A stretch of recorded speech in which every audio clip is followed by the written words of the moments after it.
Et c'est comme cela qu'Allah subhanahu wa ta'ala a décrit les enfants de la dunya, ceux qui ne pensent qu'à jouer et s'amuser. Kama fi awwali surat al-anbiya iqtaraba lin-nasi hisabuhum wa hum fi ghaflatin mu'ridun. L'heure s'approche. Les gens se rapprochent de l'heure alors qu'ils sont distraits et ils se détournent.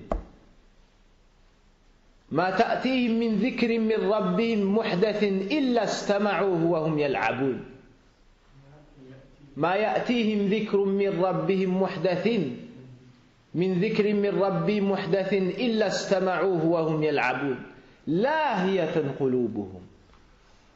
Comme cela qu'Allah subhanahu wa ta'ala les a décrits. Tout comme dans le verset qui est dans Surat Al-Hadid. Leurs cœurs sont distraits. Leurs cœurs sont distraits. Donc voici les gens de la dunya. Ils utilisent ce bas monde-là que pour jouer, que pour s'amuser, que pour se faire plaisir, sans penser au lendemain et au fait qu'ils vont revenir vers Allah subhanahu wa ta'ala. Wazinatun, et c'est une parure. كونها زينة هذا هو السبب الذي جعل الناس يلعبون ويلهون في غفلة هذا هو السبب. Comment se fait-il que les gens n'ont pensé qu'à s'amuser et qu'à se faire plaisir dans cette dunya-là? Car la dunya est une belle parure. Elle est attrayante, elle attire les gens. Alors ils sont tombés dans la dunya et n'ont pensé qu'à s'amuser et qu'à jouer avec celle-ci. Et ont oublié un jour qui sera terrible, le jour où on se tiendra debout devant Allah subhanahu wa ta'ala. وتفاخر بينكم وتكاثر وتفاخر كل واحد منا يريد أن يفاخر صاحبه وأن يكون هو أكثر أموال وأن يكون هو أكثر أولاد وجاء وأجمل سيارة وهلم. Chacun se vante et concurrence son compagnon. Il veut avoir la plus belle voiture, les plus beaux vêtements, le plus d'argent, le plus bel appartement, la plus grande maison, et ainsi de suite. وتكاثر في الأموال والأولاد. Une rivalité dans l'acquisition des richesses et des enfants. ومن أجل هذا التكاثر وتحذيرا من هذا التكاثر وعلاجا له أنزل الله تبارك وتعالى سورة كاملة عظيمة باسم التكاثر. فقال سبحانه وتعالى ألهاكم التكاثر حتى زرتم المقابر كلا سوف تعلمون ثم كلا سوف تعلمون كلا لو تعلمون علم اليقين لترون الجحيم ثم لترونها عين اليقين ثم لتسألن يومئذ عن النعيم. سورة عظيمة تعالج هذا المشكلة، تعالج هذا المرض التكاثر. La course aux richesses est une maladie qui s'installe dans le cœur du fils d'Adam. Et pour corriger ce mal, et pour soigner ce mal, et pour nous mettre en garde contre ce mal, Allah subhanahu wa ta'ala a révélé une sourate entière qui se nomme la course aux richesses. Dans celle-ci, il nous dit ألهاكم التكاثر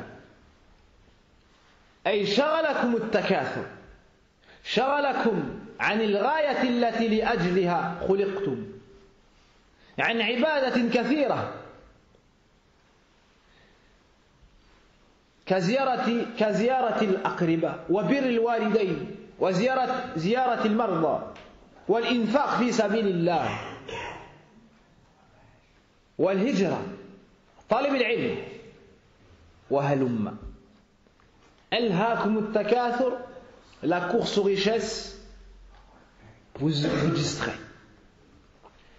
c'est-à-dire vous a occupé de ce pourquoi vous avez été créé, de l'adoration d'Allah subhanahu wa ta'ala, de nombreuses bonnes actions comme la visite des proches, comme le fait de visiter le malade, comme de prendre soin de l'orphelin, comme le fait de dépenser son argent fi sabilillah, comme le fait de rester auprès de ses parents, comme le fait de bien se comporter avec ceux-là, et beaucoup d'autres bonnes actions, comme le fait de se déplacer pour aller étudier, rechercher la science.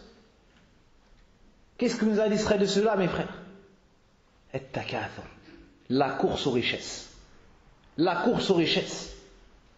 Qu'est-ce qui a empêché telle personne de venir à la mosquée faire la prière en groupe? La course aux richesses. Qu'est-ce qui a empêché telle personne de sortir de sa poche telle somme pour aider telle personne dans le besoin? La course aux richesses. Qu'est-ce qui a fait que telle personne veuille tuer telle personne? La course aux richesses. Qu'est-ce qui a fait que telle personne est prête à voler et à travailler dans un travail qui est haram? La course aux richesses. La cause de nombreux de nos problèmes. La course aux richesses. وإلى متى نشغل؟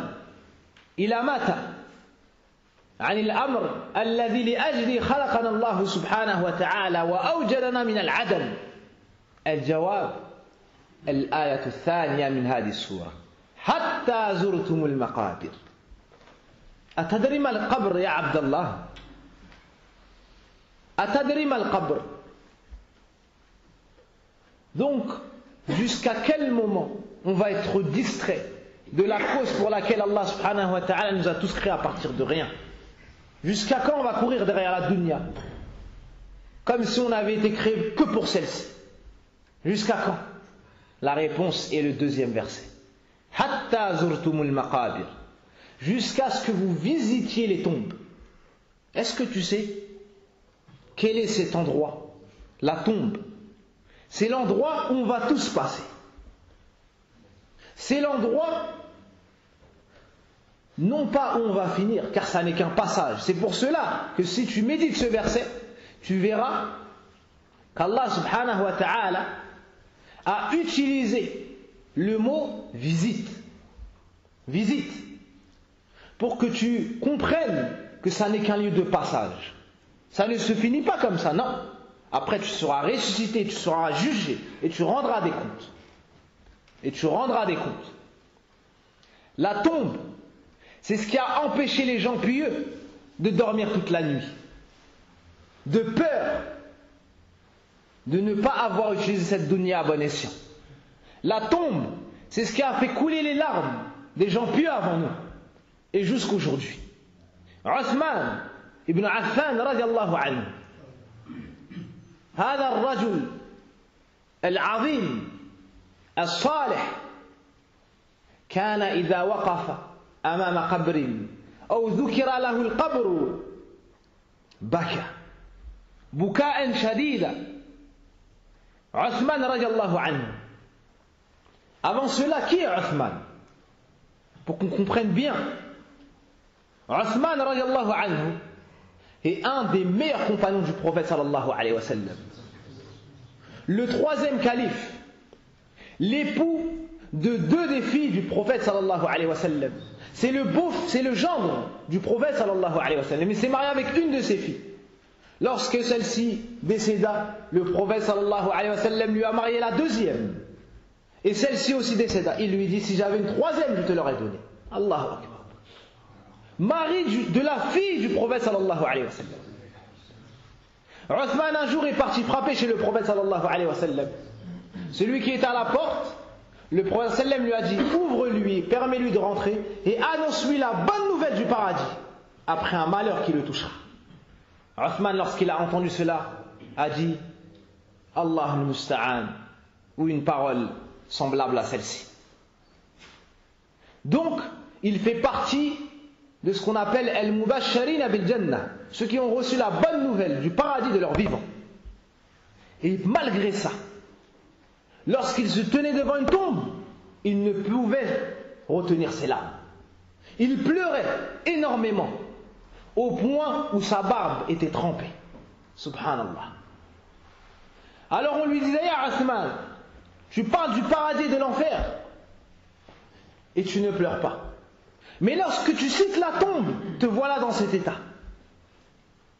C'est-à-dire, tu ne pleures pas comme tu pleures lorsque tu es devant une tombe ou lorsqu'on parle de la tombe. Alors il s'est expliqué. Il a dit: سمعت الرسول صلى الله عليه وسلم يقول إن القبر أول منازل الآخرة. Subhanallah. Il a dit: j'ai entendu le messager d'Allah sallallahu alayhi wa sallam dire: la tombe est la première étape de l'au-delà. Si ce moment-là se passe bien, tout ce qu'il y aura après sera plus facile. Voici pourquoi il pleurait de la sorte. La tombe, c'est l'endroit, lorsque tu y rentres, tu ne peux plus revenir dans cette dunya. Tu ne peux plus agir. Tu ne peux plus te repentir. Une raka'a, une sajda, tu ne peux plus la faire. Une parole, subhanallah, alhamdulillah, Allahu akbar, la hawla wa la quwwata illa billah, tu ne peux plus la dire. Embrasser ta mère sur son front, tu ne peux plus le faire. Cette chose qu'on n'arrive pas à faire au jour d'aujourd'hui, on espérera revenir dans la dunya pour faire ces actes. Mais ce sera trop tard. Ce sera trop tard. Donner fi sabilillah, 1 euro, 2 euros, 10 euros, 100 euros, ce sera trop tard. Tu ne peux plus rien faire. On te mettra dans ta tombe. Tes compagnons repartiront. À ce moment-là, deux anges se présenteront devant toi. Ils vont t'asseoir. Au regard terrifiant, les yeux bleus. Tu es tout seul, tu es faible, et ils sont deux et ils sont forts.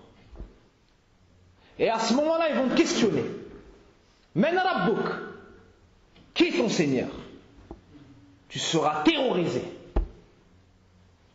Ma dinuk, quelle est ta religion? Wa man nabiyyuk, ou madha taqul fi hadha ar-rajul alladhi bu'itha fikum. On te posera 3 questions. Qui est ton Seigneur? Quelle est ta religion?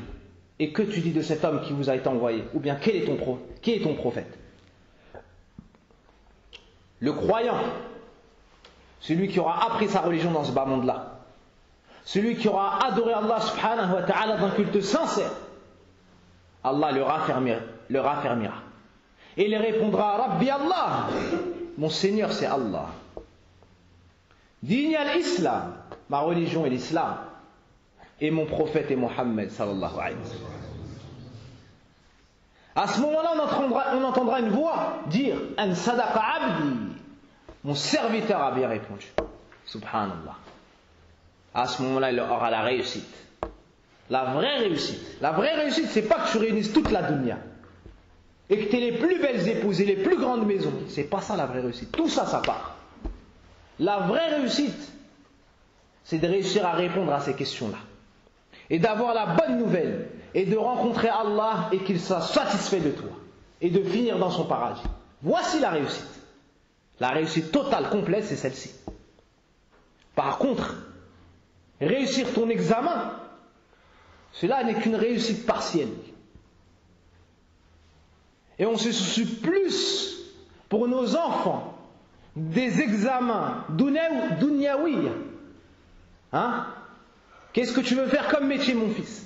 Est-ce que tu as réussi ton examen? Est-ce que tu as révisé? Mais qui est-ce qui se soucie de cet examen-là?